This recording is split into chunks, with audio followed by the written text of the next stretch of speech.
مرحبا بكم في عدد جديد من حصة بروفايل، الحصة اللي تستضيف رجال الفن والأدب والمسرح ورياضيين وصحفيين ومن مجالات أخرى. الضيف اليوم رابر رقم واحد في المبيعات والتحميل عبر الإنترنت، فرنسي من أصول جزائرية، قلب اسمه بطريقة الفيرلون، سفيان صباح فيانسو.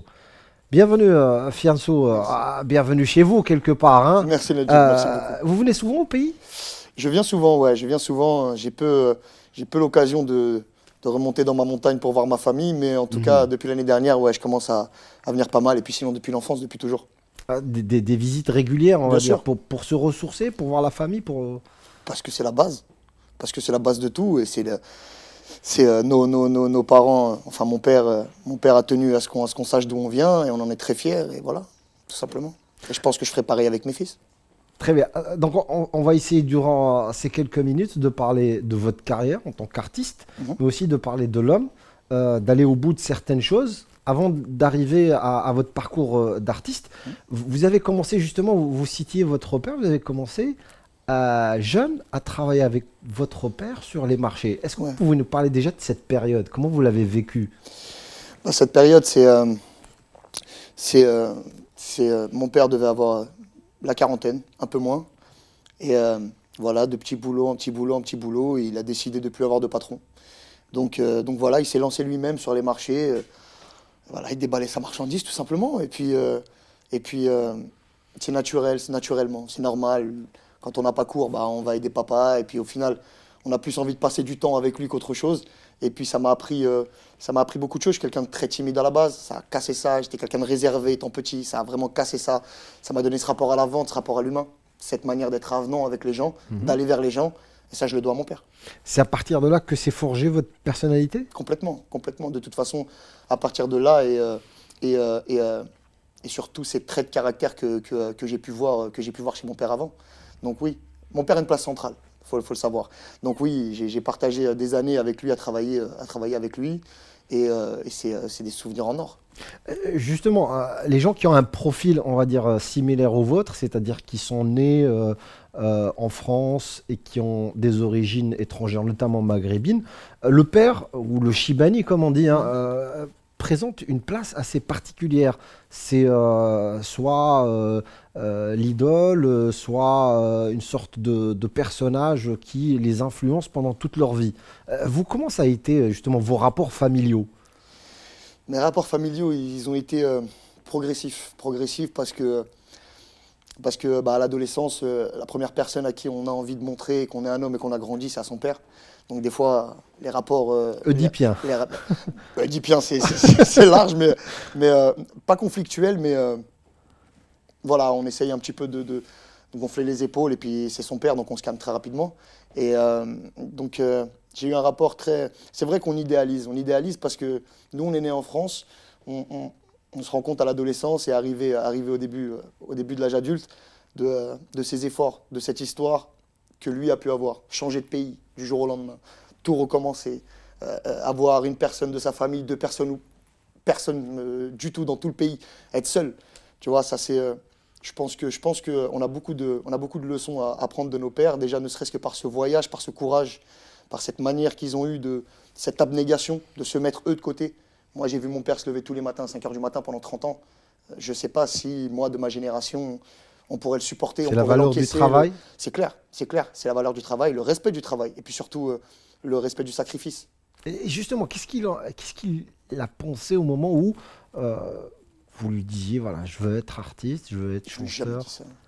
On dit pas Il ça à il son l'a il- père. il- il l'a appris comment? On dit pas ça à son père. On dit. Alors, évidemment, quand j'étais plus jeune, bah, pour lui, c'était un hobby comme autre chose. Voilà, un Ah, passe-temps avec mes potes, distraction, pas histoire plus. d'eux, ouais, voilà. Et puis, à partir du moment où ça a commencé à devenir pro, et à partir du moment où le téléphone commence à sonner, les cousins appellent, les oncles appellent, tout le monde appelle.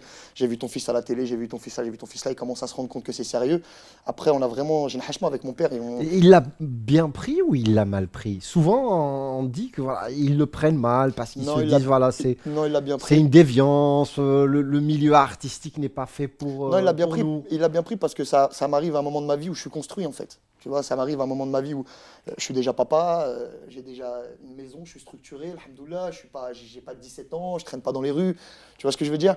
Donc au final, non, c'est arrivé un peu comme une justice avec toutes ces années de travail, avec toutes ces années que j'ai pu donner dans ça. Et lui aussi, il a ressenti comme ça. Donc les seules choses et les seuls thèmes qu'on aborde, bah, ça va être de l'inquiétude. Peut-être lui s'inquiète de ce succès qui arrive d'un coup, de cette exposition, des dangers pour ma famille. Ça va être plus sur ça qu'on va parler. Après, côté artistique, justement, on n'en parle pas, Najib. Eh ben, très bien. Justement, côté artistique, on va voir un petit peu la biographie Mhm. de l'artiste Mhm. et de l'homme, et on va revenir sur le plateau pour en discuter. Ça marche. سفيان ولا فيانسو اسمه الكامل سفيان زرماني، ولد في 21 جويليا 1986 بفرنسا. هو مغني راب فرنسي من أصول جزائرية. كانت بدايته مع جروب لي زافرانشي. في 2007 أصدر أول ألبوم ليه اللي كان بعنوان بروميير كلاك، وفي 2009 أصدر الألبوم الثاني لا في دو كوشمار. بلاك ليست هو ألبومه الثالث اللي طلقه في سنة 2011، وفي 2013 أصدر ألبوم بلاك ليست 2 اللي عرف نجاح كبير وحاز على المركز الرابع من أفضل المبيعات على الآيتونز بفرنسا. فيانسو ولا سفيان قدر يدير اسم في الراب الفرنسي رغم المنافسة والنجوم الكبار اللي يتميز بهم هذا المجال. Voilà, après votre bio, on va essayer de retracer un petit peu votre parcours artistique. Alors, à proprement dit, vous commencez votre parcours en 2007 avec un groupe, ça s'appelle, je crois, Les Affranchis. C'est ça. Et vous sortez votre premier maxi, Première claque. Déjà, le titre est évocateur. Hein. C'était à l'époque, ouais, puis c'était vraiment local, c'est-à-dire que c'était vraiment une première expérience. À l'époque, on disait maxi, aujourd'hui, on dit même plus, on n'emploie même plus ce terme-là. C'était un disque avec 9 titres. Ça n'a voilà. pas bien marché, il faut le dire. Ah non seulement ça n'a pas bien marché, mais en plus, ça n'a même pas été exploité. Ça a été pressé à 1000 exemplaires et vendu dans les magasins autour de chez moi. Donc, c'était même pas, il n'y avait même pas de buzz, de succès ou de lumière autour de ce projet. C'était vraiment une carte de visite. Voilà. Et pourquoi avoir choisi le rap? Parce que voilà, le panel ou les possibilités étaient nombreuses. Pourquoi avoir choisi le rap et surtout le rap contestataire? Parce que ça fait partie de ma culture, parce qu'on a cette ambivalence, nous, c'est vrai, étant né en France, il y a des sujets sur lesquels je suis légitime pour m'exprimer. Quand je veux faire passer des messages par ma musique, par mon texte, peu importe, faut bien faire attention à ce que je dis et comment je le dis. Je peux parler du contexte dans lequel j'ai vécu. Donc je viens au rap parce que c'est ma culture, c'est la culture qui m'entoure à ce moment-là. Au moment où, La culture urbaine. La culture urbaine qui m'entoure à ce moment-là, effectivement. C'est vers ça que je me dirige directement, même si à la base je suis de l'écriture avant même d'être de quoi que ce soit. Donc voilà, j'y viens tout naturellement. Après, rap contestataire, je ne sais pas si c'est le terme, c'est un joli mot, mais je ne sais pas si c'est le terme. Engagé non plus. C'est juste...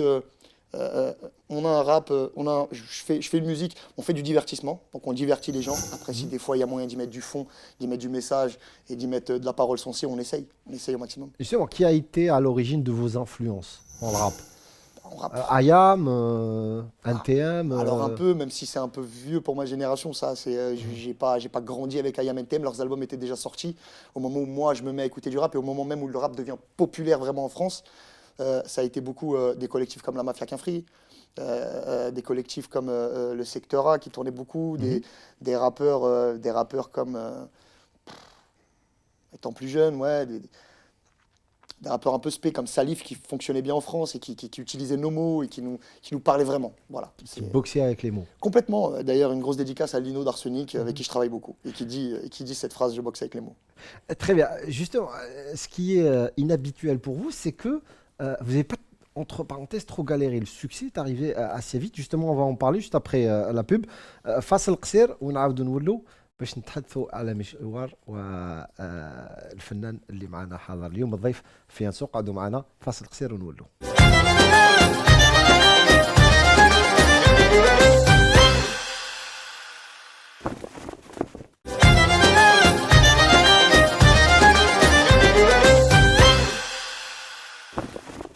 نعاودوا نولوا للجزء الثاني من حصة بروفايل مع ضيف اليوم اللي هو رابور كما قلت فرنسي ذو أصول جزائرية اللي قلب اسمه من سفيان ولا الفيانسو. Sofiane, on a dit que voilà, rapidement vous avez connu le succès. Vous avez commencé en 2007, c'était votre premier album expérimental. Hein. C'est une sorte de carte de visite, pas très professionnelle, voilà, un peu amateur. Voilà, voilà, dans son garage, le rappeur dans son garage qui fabrique quelque chose. Et puis le succès arrive rapidement à partir de 2011 avec Blacklist et surtout avec Blacklist 2 en 2013 où là il y a la mayonnaise prend. Pourquoi? La mayonnaise prend, mais ça reste mesuré. Ça reste mesuré, ça veut dire que mon nom commence à circuler, je commence à faire quelques médias et on commence à vraiment à me voir dans le rap français. Mais j'ai pas cette espèce d'explosion. Donc j'ai le respect de mes pairs, j'ai l'estime du rap français, j'ai l'estime des auditeurs de rap. Mais les chiffres ne m'accompagnaient pas encore. Cette période-là de Blacklist, c'est le moment où je monte ma propre structure, je monte mes propres studios, on s'organise en tant que société, en tant qu'entité à part entière et indépendante. Et à ce moment-là, j'ai ce succès d'estime, mais je n'ai pas ce succès médiatique que j'ai eu. Blacklist 2, quand même, vous vendez pas mal d'albums. Ça va. Quelques milliers déjà dès les premières semaines. Voilà, ça va. Mais rien de comparable avec l'année 2016 ou 2017, rien de comparable. Voilà. Et justement, vous allez créer un concept. C'est je suis passé chez So. Hein, tu le prononces bien. Voilà, je suis passé chez So. Je suis passé chez So. So pour Sofiane, bien sûr, évidemment. C'est un peu des clips et freestyle. C'est quoi le concept en fait? En fait, le concept, c'était simplement de revenir au basique, revenir au plus simple. Ça veut dire un mec qui rappe, une instru et une caméra. Et il se passe ce qui se passe. Et du fait que moi, je veux être cohérent avec ce que je dis dans mes textes, ça veut dire qu'il y a toute une phase de l'art qui est dans n'importe quel art, hein, qui est très... voilà, lumière, bling bling, voilà. Et je voulais revenir moi au basique, au fondamental, à la base. Donc je parle de quartier, je parle de rue, je parle de vécu. C'est pas une façon de se marginaliser, toujours revenir dans le ghetto. Mais je pense qu'à faire, mais c'est bizarre en fait de dire ça, parce qu'au final tous les rappeurs parlent de ghetto, mais on en voit très peu en fait dans les cités de France. Dès qu'ils réussissent, ils vont dans les quartiers UP. Voilà, moi c'est juste... Neuilly, ils habitent Neuilly et ils chantent le 93. Je suis simplement... c'est chez nous ça. Donc j'essaye simplement d'être en accord avec mes textes, donc je suis allé visiter pas mal de gens en France, pas mal de quartiers qu'on montre pas, des gens qu'on voit pas, des cités oubliées. C'est incroyable, des milliers de personnes. Et voilà, on se rend compte que dès qu'on tourne un peu le projecteur vers ces gens-là, ils sont contents, ils sont fiers, et on est très fiers de les montrer. Mais parfois, ça se déroule mal. Et là, on en vient peut-être à des questions un petit peu plus critiques. En 2017, le tournage d'un clip, Ma cité a craqué, dérape. Qu'est-ce qui se passe? Alors, faut toujours savoir un truc, hein. Quand on voit un truc dans les médias, il y a le son de cloche et il y a l'autre son de cloche. On vous donne l'occasion peut-être de donner votre version des faits. La réalité, c'est que... moi, j'ai été jugé pour cette affaire, il faut le savoir. La réalité, c'est simplement que on a prévenu, et c'est réel, hein, on a prévenu 2-3 potes à nous, dans un département qui n'a pas l'habitude de tourner des clips, mais massif. Il y a beaucoup de monde, c'est 78, les Yvelines. Et on est allé dans une ville qui s'appelle Les Mureaux. Et on s'attendait à une centaine de personnes, et finalement, on est tombé sur quelques milliers de personnes. Donc la foule, il faut savoir la gérer, c'est pas évident. Mouvement de foule? Ouais, mouvement de foule complet, mais plein d'amour. Mais plein d'amour, c'est des accolades, c'est 3 heures de photos, c'est des dédicaces, c'est du temps, je sais pas. Et il y a un moment où effectivement il y a eu un petit échauffouré sur le côté avec un groupe de petits, mais vraiment des très jeunes, des très petits, qui sont embrouillés avec une patrouille de police. Ça n'a pas eu de dégâts, ça n'a pas eu de voilà, mais bon, ça a fait grande presse. Donc écoute. Autre affaire qui a fait grande presse lors du tournage du clip Toka. Ouais. Vous bloquez l'autoroute. Ouais. Et là, déchaînement de la presse hexagonale, qui vous qualifie de beaucoup de choses, on ne reviendra pas sur ça. Et vous avez même été jugé par le tribunal le 5 février dernier, condamné à 4 mois de prison avec sursis. C'est quoi cette affaire, Fianso? Mais franchement, hein, à cœur ouvert. À cœur ouvert? C'était une bêtise? En vérité, sincèrement, hein, je me dédouane pas du tout en disant ça. Mais c'est vraiment un truc, c'est con ce que je dis, mais c'est un truc qu'on fait tout le temps. Pour les mariages, pour les matchs, on le fait pour tout. Et depuis que je suis petit, je me suis dit, il faudrait que je prenne des images. il faudrait que je prenne des images, il faudrait que je prenne des images. Et sur un coup de tête, on est allé. Alors je me doutais des retombées, je me doutais des suites, mais pas à ce point-là. Pas à ce point-là. Au final, il n'y a pas eu mort d'homme, il n'y a pas eu grand dégât, il n'y a pas eu grandes conséquences. Et je pense que ça y était pour beaucoup dans mon impact médiatique. Donc au final, un mal pour un bien, même si c'est quelque chose que je déconseille, c'est quelque chose, par exemple, ça serait passé en Algérie, peut-être qu'on n'en ferait pas tant état, peut-être. Donc voilà, en France, ça a été récupéré par toute une partie de la presse. Je me suis exprimé sur ce sujet, je l'ai assumé publiquement, en privé, puisque tout à l'heure tu me parlais de mon père, tu te doutes bien que mon père il se pose la question, mais qu'est-ce que tu fous ici? Donc je me suis expliqué envers tout le monde pour cette affaire-là. Et au final, bah écoute, c'est quand même une affaire qui a une pige, ou qui a un an maintenant. Voilà, en France, on en parle plus vraiment. Est-ce qu'à chaque fois qu'il y a une action de Fianso, c'est surdimensionné? Parce qu'on a vécu ici la même chose en Algérie. Il faut le dire que vous êtes venu faire un spectacle en 2017, pendant le Ramadan. Ouais. Un spectacle en plein air, à la Grande Poste.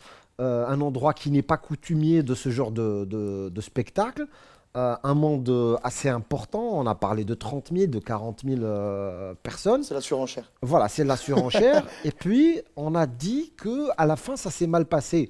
Et puis, lorsque vous donnez des explications, vous dites non, pas du tout. Pourquoi, à chaque fois que c'est Fianso qui fait quelque chose, il y a une surenchère, il y a une surdimension des choses. C'est pas spécial. Peut-être que c'est pas spécialement Fianso. Peut-être que c'est juste qu'il y a des choses qui créent le débat. Ça crée le débat, c'est tout. Il y a toujours un son de cloche et un autre. Tout à l'heure, vous me parliez de cette affaire des Mureaux qui avait fait de la presse et des unes de journaux comme si c'était une affaire très grave. Oui, alors que nous, sur place, on a fait des câlins à tout le monde, des bisous et c'était mortel. Cette fameuse date l'année dernière en Algérie, on en parlait en off tout à l'heure. Je me permets de le dire en caméra. C'est le plus beau concert de ma vie. C'était magnifique. Et moi, sur place, et même en image, tout s'est super bien passé. Et derrière, pourquoi alors vous traînez cette réputation sulfureuse? Je sais pas. Mais c'est pas pour me déplaire, je m'en fous en fait. Je l'assume complètement. Et au final... Est-ce que ça vous avantage pas quelque part? C'est un peu des deux, il y a du bon et du mauvais. Il y a du bon et du mauvais parce que ça ferme certaines personnes peut-être à ma musique. Peut-être que ça les ferme en se disant, bon, bah, mais ça vous ouvre d'autres portes. Et ça m'en ouvre d'autres, tout simplement. Et que pensez-vous de votre public algérien? Mon public algérien, bah, il est particulier parce que... Vous avez un feedback comme bien ça, sûr, un retour? on a des liens. Alors, on a des liens avec... Tout à l'heure, on parlait des teams. Alors, on a des comptes fans sur les réseaux sociaux et ainsi de suite. Et j'en ai beaucoup qui sont tenus par des Algériens. Donc, quand je viens ici, bah, je leur donne rendez-vous. Là, ils sont passés me voir en bas de l'hôtel. On se voit, on tisse le lien, on échange. Voilà. Le rapport avec un jeune Algérien qui va m'écouter parce que ma musique a passé la frontière et que lui est fier que je sois un Algérien comme lui et que j'ai ce succès-là, je ne peux pas me permettre de lui refuser une photo, de lui refuser une rencontre, de quoi que ce soit, de lui refuser un feeling. Donc j'ai beaucoup de mal à ne pas répondre, même si logiquement je ne suis pas censé répondre sur mes réseaux sociaux, mais c'est vrai que je réponds beaucoup. Donc ce public algérien, plus il me réclame, plus je viens, et le jour où il en aura marre de moi, il en aura marre de moi. Justement, à propos de public algérien, nous on va écouter, on a écouté votre avis sur le public algérien. Maintenant, on va inverser, on va écouter l'avis du public algérien sur l'artiste, sur Fianso, et quelques témoignages comme ça pris au hasard, au détour d'une rue, et on va revenir sur le plateau. Ça marche. Bon, voilà, ça fait plaisir déjà que c'est un Algérien qui fait le buzz déjà. Il a des bons punchlines, il a des un bon son. بارابور ليا يعجبني، كان عباد ما يعجبهمش، مي بارابور ليا انا يعجبني باسكو دائما نفكشوا الفان تاعو نتبع الغنى تاعو. نقول له كثر نعمل لي كونسير هنا الجي. Qui connaît pas Fianso, donc c'est d'abord un Algérien. On est fiers de lui. Un message au voilà, que Dieu vous protège, un bon Ramadan, je vous souhaite un bon Ramadan. عندي صاحبي beaucoup يحبك بزاف، راك شايف نعيطوا له بيك بون. فهمتي بيك بون اوتش اوتش هاي هاي اللي دارها لنا هبلنا بها. C'est un Algérien, Sofiane. سمع la nouvelle chanson تاعو lundi, j'aime bien. J'ai spécialement adoré sa chanson avec Maître Gims, Le Garou. اللي نسمعها بزاف لونغ في تاعو. Continue comme ça, on adore tout ce que tu fais, on est fiers de toi. Je suis Imbulka, soit disant passant. Je voudrais te souhaiter un bon Ramadan, Sahaf Tolok, et merci d'être venu en Algérie. Alors, on a parlé un petit peu d'une certaine réputation médiatique que traîne Fianso en France. Là, on va parler peut-être du côté un peu plus positif, parce que vous avez eu des attitudes pacificatrices, notamment lors de manifestations contre des violences policières à Bobigny. Est-ce que vous n'êtes pas devenu, malgré vous, le porte-voix, le porte-parole d'une certaine jeunesse, notamment celle qu'on qualifie, entre parenthèses, jeunesse de banlieue? Bah, je pense que à partir du moment où on fait du rap, on l'est tous. On l'est tous en fait. Peut-être que... Alors, il y a certains en fait. Porte-parole, c'est un gros mot qui veut. J'ai très peur d'assumer ce genre de. Porte-voix. J'ai très peur d'assumer ce genre de rôle. J'ai très peur de ça. Parce que demain, aller donner des leçons, reprendre les gens, ou je sais pas moi, c'est vraiment pas mon rôle. J'ai aucune légitimité pour ça. Suffirait qu'on creuse un petit peu, c'est ce que j'avais dit dans un média français, mais c'est vrai, suffirait qu'on creuse un petit peu dans ma vie pour voir que je suis pas du tout un exemple, pour voir que j'ai de leçons à donner à personne. Et ça, je le dis haut et fort. Et ce côté-là, un peu porte-parole, un peu porte-voix, qu'on a essayé de me donner en France, c'est pas que je le refuse, c'est qu'il me fait très peur. Non, mais vous portez quelques revendications de cette jeunesse et qui n'arrive pas à s'exprimer, qu'on n'invite pas dans les plateaux télé, qu'on n'invite pas dans les studios radio. Et vous vous faites leur porte-voix en parlant de leur douleur, de leur frustration. Du fait qu'on ait des quotidiens et des vécus qui se ressemblent, quand on m'en parle, ils se sentent concernés, ils se ressemblent, ils se ressentent dedans. Et c'est normal, on a le même vécu, on a la même vie, on a eu la même jeunesse. Donc au final, quand je me retrouve à parler de certains problèmes que moi j'ai eu personnellement, ou d'un contexte social, ou d'une mentalité diffuse dans une génération, bah, on est forcément plein à se reconnaître dedans. Alors quand on me le dit à moi, je réagis en tant que Sofiane.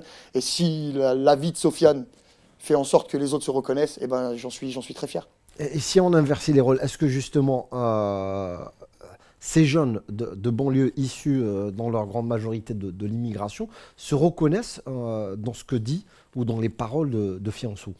Bah écoute, vous pensez qu'ils se reconnaissent en vous, écoute, ou du moins dans vos textes? Alors dire oui comme ça avec un aplomb, ça serait très prétentieux. Malgré tout, au vu du succès des titres, au vu du succès des disques, j'ai envie de te dire que je pense que oui.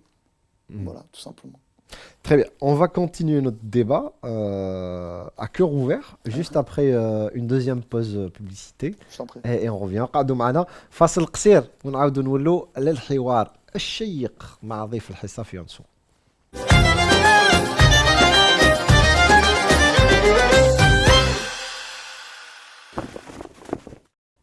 مرحبا بكم في الجزء الثالث من حصة بروفايل. ضيف اليوم هو الرابر الفرنسي ذو الأصول الجزائرية Fianso. Bienvenue à nouveau. Alors, la question que je voulais vous poser, pourquoi vous vous êtes, on va pas dire éloigné, peut-être écarté du milieu du showbiz hexagonal français? On vous voit rarement dans les émissions de télé, on vous écoute rarement sur les grandes chaînes radio. Est-ce que c'est juste une coïncidence ou c'est fait sciemment par certaines sphères? Il y a sûrement un peu de ça. Après, ça a évolué un petit peu, ça a évolué ces derniers temps, faut vraiment le dire. On se retrouve quand même sur des émissions, sur des chaînes comme TF1, comme M6, comme W9, comme TMC, on se retrouve dans pas mal de magazines, on a des radios qui deviennent puissantes et puis on se colle pas trop à cette image showbiz parce qu'en fait on n'en a pas besoin. Parce que la musique, le rap est la musique qui vend le plus en France. Justement, c'est ça, vous vendez beaucoup plus que d'autres artistes dits de variété, mais on vous retrouve beaucoup moins sur les plateaux télé. Parce que c'est le cadre qui nous fait un peu bizarre, je pense. Et je pense qu'on est beaucoup plus à l'aise sur nos propres médias, qu'on crée nous-mêmes en ce moment même, sur nos propres émissions, sur nos propres sites, et qui feront que grossir à l'avenir de toute façon, vu l'émergence de cette musique et vu le mouvement qu'elle prend, vu la direction que ça prend. Donc, que le rap français 30 ans après reste underground? C'est une musique de rue, de quartier? Pas underground, marginal, et c'est pas plus mal. Mais après, il y a différents types de rap. Tout est rap aujourd'hui. Tout est rap. Même la variété, c'est rap. La nouvelle variété, c'est le rap. La nouvelle pop, c'est le rap. Effectivement, les chanteurs rap sont parmi ceux qui vendent le plus d'albums, qui sont les plus populaires, qui drainent le plus de foule lors de leurs concerts. Clairement. Par exemple, si je vous demandais, c'est vrai que c'est difficile, hein, mais je vous demanderai de la franchise comme depuis le début de cette émission. Si vous deviez faire un classement des 3 meilleurs rappeurs français, je suis sûr de retrouver Maître Gims dans le podium. Non, je vais surtout baser sur les jeunes. Je vais surtout baser sur les jeunes parce que j'estime que ça leur appartient. Qu'en ce moment, en fait, il y a des jeunes phénomènes qui sont vraiment en train de marquer le paysage et ils sont en train de nous rendre vieux, nous, la génération des trentenaires. Pousse-toi pour que je m'y mette, c'est un peu ça. Non, non, au contraire. Rentre mon frère, prends la place parce que nous, c'est bon, ça va aller, on va se mettre derrière. C'est plus dans ce sens-là. Je pense à une actualité super marquée pour revenir sur ton top par Soul King ces derniers mois et tout ce que représente ce phénomène. Je vais parler d'un jeune franco-algérien aussi qui s'appelle Ornette La Frappe, qui fait un grand boucan et qui arrache la France depuis 1 an maintenant. Et je vais citer un autre jeune artiste qu'on développe aussi, qui s'appelle Huss, et qui est aussi franco-algérien et qui prend un buzz extraordinaire, enfin une actualité extraordinaire en ce moment en France. Donc voilà, moi je suis vraiment, si je devais citer 3 rappeurs, pour en citer 3, c'est des jeunes. Algérino? L'Algérino, Samir, c'est un ami. C'est un ami, l'Algérino, c'est un ami. Il n'y a pas un petit peu de concurrence? Vous êtes quasiment sur le même segment. Non, on n'est pas de la. Samir, enfin l'Algérino remplissait des zéniths. On était encore dans les freestyle radio. Faut toute proportion garder. C'est quelqu'un que je respecte beaucoup et qui a su développer une économie à lui, qui lui est propre à lui et dans laquelle il a besoin de personne. Donc, par exemple, l'Algérino, c'est un modèle économique, un modèle de business qui n'appartient qu'à lui. Et c'est quelqu'un de très talentueux et que j'aime beaucoup. Donc, Maître Gims? Maître Gims, on est proches, on s'entend très bien. On a déjà fait 2 titres ensemble, je pense qu'on en refera d'autres. Voilà. C'est pas un peu le rappeur par excellence qui a réussi, c'est-à-dire qui a su vraiment devenir l'artiste en France. Aujourd'hui, Maître Gims, c'est peut-être celui qui vend le plus, c'est le plus visible, le plus entendu à la radio. C'est qu'il faut se rendre compte de tout ce qu'est le spectre rapologique en France. Je m'explique. Pour le public moyen, donc le public généraliste, je ne parle pas du public spé qui connaît le rap, pour le public généraliste, le rap, ça va d'un petit rappeur indépendant qui rappe dans sa cave, donc de Sofiane à Première Claque, en 2007, à Stromae. Pour lui, Stromae, c'est du rap. Tu vois ce que je veux dire? Et pour certains, ils te diront non, c'est sorti du rap, c'est du chant, c'est de la variété, c'est ceci, c'est cela. Donc il y a vraiment du rap pour tout et pour tout le monde. Et je pense que Maître Gims l'incarne, c'est pas le seul. C'est pas le seul, il y en a d'autres. Maître Gims, c'est très marqué parce qu'il vend 1 million d'albums. Voilà, quand tu vends la réussite quand tu commerciale. vends 1 million d'albums, après tu vas arriver aussi sur la catégorie qui est la mienne par exemple, qui va être au platine, au double platine, au triple platine. C'est quand même conséquent. Donc c'est conséquent, quand même conséquent. À l'ère d'Internet. Donc et des téléchargements illégaux et du piratage. C'est clair. Donc on a des fanbases, on a des bases fans solides. Des bases fans solides qui nous suivent.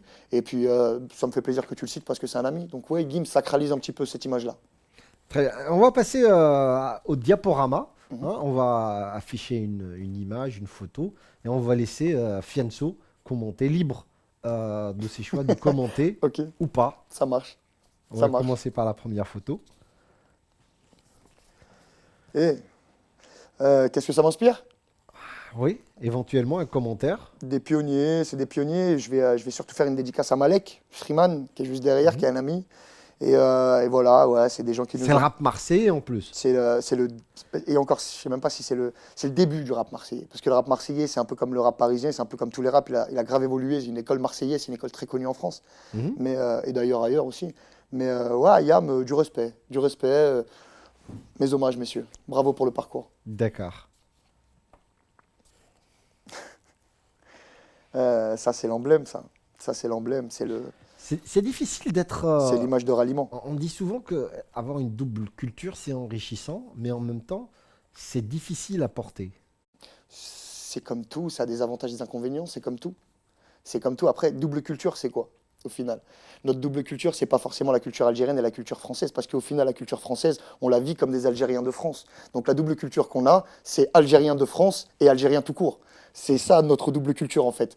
Et des fois, tu te rends compte que des fois, les Algériens de France en font plus que les Algériens d'Algérie. voilà, ils sont plus C'est le fiers, syndrome du plus converti. mais c'est une manière, de se revendiquer et d'être encore plus fier parce qu'on n'est pas en Algérie. Voilà. Tu vois ce que je veux dire? Donc on le montre plus, et des fois on est maladroit, mais ça reste du rire, ça reste voilà. Des fois on est un peu maladroit avec ça, mais oui, ça reste. Certains disent au contraire, en France, on n'est pas totalement chez nous, en Algérie, on n'est pas totalement chez nous. C'est un peu ça. C'est un peu ça, et en même temps, on est chez nous dans les deux. Donc au final, c'est à toi de décider si tu vois le verre à moitié plein ou le verre à moitié vide. Je pourrais te parler pendant une demi-heure de tout ce que représente l'eau dans ce verre et de tout ce à quoi elle peut servir. Et je pourrais te parler une demi-heure du petit bout qui manque, tu vois, là, juste ici. Voilà, on l'a pas rempli jusqu'au bout. Ah, on peut disserter aussi là-dessus. Donc tout dépend, c'est l'axe et c'est subjectif. Tout dépend de l'axe où on se place. Moi, je le vois en bien. Pour moi, c'est les deux et pas aucun des deux. Alors on passe à la troisième image, photo. Là, c'est encore identitaire. Amazir. Le drapeau. Mazir, ouais. Bah, Il faut dire que votre papa, il est des montagnes kabyle, hein, Ouais, il parle ouais. kabyle, il vous a transmis cette culture berbère. C'est clair. C'est clair. Et puis en plus, c'est une flèche en plus. C'est une flèche en plus à mon arc. C'est une flèche en plus à mon arc. Je suis très algérien et je suis très de ma montagne. Et des mots kabyles, par exemple, que vous vous dites, juste des mots, par exemple, que vous dites le plus souvent à votre papa, ou que votre papa vous dit le plus souvent. Qu'est-ce que je dis le plus souvent à mon père? Mhm. Un mot comme ça, le mot qui revient le plus en kabyle. Laisse-moi un peu tranquille. C'est ce que je lui dis le plus, et lui, qu'est-ce qu'il me dit? Je sais pas, on se parle. Je parle le kabyle avec mon père, c'est le seul à qui je dévoile mon accent, mon accent moche. Voilà. Je m'y risque pas en médias, D'accord. mais lui, de toute façon, me l'impose. Donc ça, y a pas de débat. Et dans la dernière photo, en fait, vous en avez parlé. On va justement le voir tout de suite. Dans une de vos réponses, vous avez cité Wesh Raouf. Soul King. Ouais. C'est une très belle histoire, une très belle rencontre. Ça se passe très vite, tout va très vite. Et je suis content de ce qu'on forme aujourd'hui, je suis content de l'équipe qu'on est. Voilà, je produis Soul King, mais je ne suis pas le seul à le produire. On est une équipe autour de Soul King. Donc le label affranchi, la structure hyper focale. C'est nos associés marseillais. Et Soul King avait juste besoin d'une rampe de lancement parce qu'à force de travail et force de talent, au moment où nous on le rencontre, il a déjà des millions de vues sur Internet. Il a des titres comme Vida Loca ou Dunia qui font des succès sur Internet. Il y a une communauté de fans qui se crée autour de lui avant même que nous on rentre en action. Et au moment où nous on entre en action, c'est peut-être l'accès à certains médias, l'accès à certaines plateformes qui font que la visibilité a été croissante. Mais si j'avais une signature à faire, c'était celle-là. Et justement, à propos d'artistes, mais algériens, est-ce qu'il y a comme ça des projets de produire d'ici, des artistes d'ici? Est-ce que Fianso s'intéresse un petit peu à la musique algérienne? Fianso s'y intéresse beaucoup. Après, Sofiane, il ne va pas s'inventer de vie. Ça veut dire que je m'y intéresse beaucoup dans ce qui me concerne, dans ce que je connais, ce dans quoi je peux parler. Donc là, on parle de rap et de musique urbaine. Donc oui, l'école algérienne m'intéresse beaucoup. L'école algérienne est en train d'exploser. L'école algérienne, elle nous rend fiers, nous. Parce qu'au final, tu te retrouves avec des Soul King qui ne sont pas uniquement des stars en France, mais en Europe. Parce qu'il faut savoir que Soul King, ça voyage très bien en Allemagne, en Hollande, en Italie. Nous, on est très fiers d'eux. On est très fiers d'eux, de la manière dont ça commence à structurer, de la manière où... Voilà, ils sont au moment de leur création d'indépendance. Tu vois, ils vont créer des structures indépendantes, il y a des studios qui vont se former, des équipes qui vont se former, certaines perceront, d'autres non. Une logistique. Une ambiance générale. Une ambiance générale, et nous, si on peut en accompagner certains, on n'hésitera pas. Donc oui, effectivement, c'est les conversations que j'ai beaucoup avec Raouf, donc avec Soul King, des conversations qu'on a beaucoup. Et on se dit, il faut absolument créer une structure dans laquelle on donne accès à des facilités de production aux artistes algériens, notamment les compositeurs de talent de fou ici. Je travaille déjà avec des compos d'ici, c'est extraordinaire. Je pense à un jeune compositeur qu'on a signé récemment, qui est en France depuis quelques années, depuis 2-3 ans à peine, et qui s'appelle Dias, et donc je suis super fier, c'est une signature dont je suis super fier, c'est un compositeur, c'est un génie. Donc voilà, Donc oui, on s'intéresse beaucoup aux talents d'ici et de toute façon, j'ai un bon guide avec Soul King, son groupe Africa Jungle, que je dédicace et que j'embrasse. Et voilà, j'ai un bon guide avec eux et je pense qu'on a plein de grandes choses à faire ici. D'accord, on arrive presque à la fin de l'émission. On va ressortir, on va passer plutôt de l'artiste à l'homme. Vous avez été père très jeune, vous êtes marié à 19 ans. Est-ce que le fait d'avoir eu une famille assez jeune, ça a influencé votre parcours? Bien sûr, Les choix que vous avez dû faire durant votre carrière? bien sûr. Parce que quand on est dans ce genre de métier, quand on est dans un métier qui a plus forme de passion que de métier, on fait prendre des risques. On fait prendre des risques à tout le monde. Ça veut dire que le temps qu'on passe à faire sa musique, à développer sa passion, à essayer de percer, à essayer de devenir quelqu'un et à essayer d'avoir tout ce qu'on a toujours voulu, eh ben, peut-être qu'on ne le passe pas à travailler, à ramener un salaire pour sa maison. Peut-être qu'on ne le passe pas à l'éducation de ses fils. Peut-être qu'on ne le passe pas. Voilà, donc j'ai eu gain de cause, moi. Alhamdoulilah. Donc aujourd'hui, l'investissement de toutes ces années a payé en termes de succès et dans tous les termes d'ailleurs. Mais et je reviens avec cette espèce de sésame devant ma famille, en disant voilà, j'étais pas fou, on l'a fait, on a gagné, ça y est, c'est passé, alhamdoulilah. Et voilà, mais oui, ça m'a aidé, ça a tout changé. Ça arrive, comme je t'ai dit tout à l'heure, le succès arrive à un moment où je suis déjà papa, au moment où ma vie est déjà construite. Donc c'est beaucoup plus le côté business, le côté qui va avec mon âge. C'est surtout ça va avec mon âge. Je vais avec ce qui va avec mon âge. Et voilà, c'est la production, c'est l'édition, c'est l'audiovisuel avec une émission qui fonctionne très bien, qui s'appelle Rentre dans le cercle et qu'on exportera très bientôt. C'est tout ce côté-là business qui m'intéresse beaucoup plus maintenant.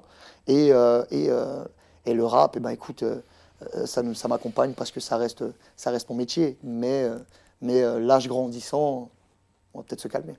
L'actualité de Fianso. L'actualité de Fianso, c'est l'album Affranchi qui est sorti en janvier, qui grâce à vous est disque de platine, donc merci beaucoup. L'actualité de Fianso, c'est surtout de se consacrer à ses artistes. C'est 2 films qui sortent en fin d'année, donc 2 longs métrages au cinéma. C'est une pièce de théâtre. Fianso sera acteur ou derrière Acteur, donc dans 2 films qui sortent en fin d'année, donc en fin octobre avec Mathias Schoenas, Reda Kateb et d'autres noms bien connus qui s'appellent Territoire. Un autre fin novembre avec Catherine Deneuve, André Dussolier et d'autres noms bien connus aussi. Donc on aura peut-être l'occasion de se revoir pour les promotions de ces projets. Absolument. Les actus promis, avec plaisir. Les actus de Fianso, c'est Rentre dans le cercle, la saison 2 qui est actuellement dispo sur YouTube. C'est toujours la promotion de cet album Affranchi, donc ce dernier extrait avec Maître Gims qui est sorti il y a quelques semaines. C'est la tournée, toujours. C'est la tournée, c'est Zénith en fin d'année et un gros projet surprise en fin d'année. Voilà. Comment Fianso trouve le temps pour faire tout ça? Fianso oublie Fianso. Ça, il donne tout le temps, il a oublié. Alors, la tradition dans cette émission, c'est de clôturer avec la chanson du choix de l'invité. Donc, on vous a demandé de réfléchir à une chanson, de la choisir. On ne sait pas laquelle vous avez choisi. En tout cas, on terminera avec. Donc, vous allez nous donner le titre et l'interprète. Et puis, vous allez surtout nous dire pourquoi ce choix. Je vais choisir Guérilla de Soul King. Je vais choisir Guérilla de Soul King. Ah, nous, on se casse pas trop la tête. Je vais choisir Guérilla de Soul King et je l'ai choisi pourquoi? Parce que c'est un titre en fait qu'on avait. On savait que ça allait faire du boucan, mais on ne savait pas à quel point. Donc on parle d'un titre. Tu vois, par exemple, en France, on a une radio bien connue qui s'appelle Skyrock. On parle d'un titre qui a écrasé toutes les vidéos de l'histoire de Skyrock. On parle d'un titre à 70 millions de vues sur Internet. C'est un freestyle live. On parle d'un titre. Qui est en train qui ne veut pas mourir. On n'arrive pas à le tuer, le titre. Voilà, et je parle de concerts à l'étranger, notamment au Maroc récemment, notamment en France, partout où Soul King passe et où il chante parce que je t'aimerai toujours mon Algérie. Et c'est un message de fou, c'est un message international. C'est mon titre préféré du moment et c'est celui que je choisis pour clôturer l'émission. Merci beaucoup. Merci à toi, Najib. Peut-être une dernière question à propos de Khaled. Ouais. L'artiste Khaled, qu'est-ce qui vous inspire? L'artiste Khaled, il m'inspire un gros parcours, il m'inspire... D'autant plus qu'il a fait un duo avec Soul King, justement. Il m'inspire un gros parcours, il m'inspire un grand un grand respect comme tous ces artistes et je pense à tous ces artistes de cette génération avec lesquels on a grandi, qui ont été apportés dans les bagages de nos parents. Voilà, ça a été ça. Le duo avec Soul King, justement. Tu voulais parler de celui-là? Voilà. Le duo avec Soul King, on attend. Il me semble que Khaled en plus l'a annoncé sur ton plateau. Absolument. On attend que Khaled nous fasse exploser ce duo et on attend après lui. Merci beaucoup Fianso pour toutes ces réponses franches. Et puis on espère vous recevoir à la sortie de vos films, entre autres. Avec plaisir, avec plaisir. Merci beaucoup. Merci à vous Profile. شكرا للمتابعة. نتلاقاو طبعا في الحصة القادمة بحول الله مع ضيف جديد من هذاك الوقت. إذا كنتوا حابين تشوفوا أو تعاودوا تشوفوا هذه الحصة مع فيانسو، ما عليكم إلا تروحوا على مواقع التواصل الاجتماعي لقناتنا نيوميديا تيفي، تلقاو كل البرامج وكل الحصص لحصة بروفايل. كل آرائكم كل انتقاداتكم مرحب بها. تحروا في رواحتكم. منا للأسبوع القادم وللحصة القادمة نقول لكم سلام.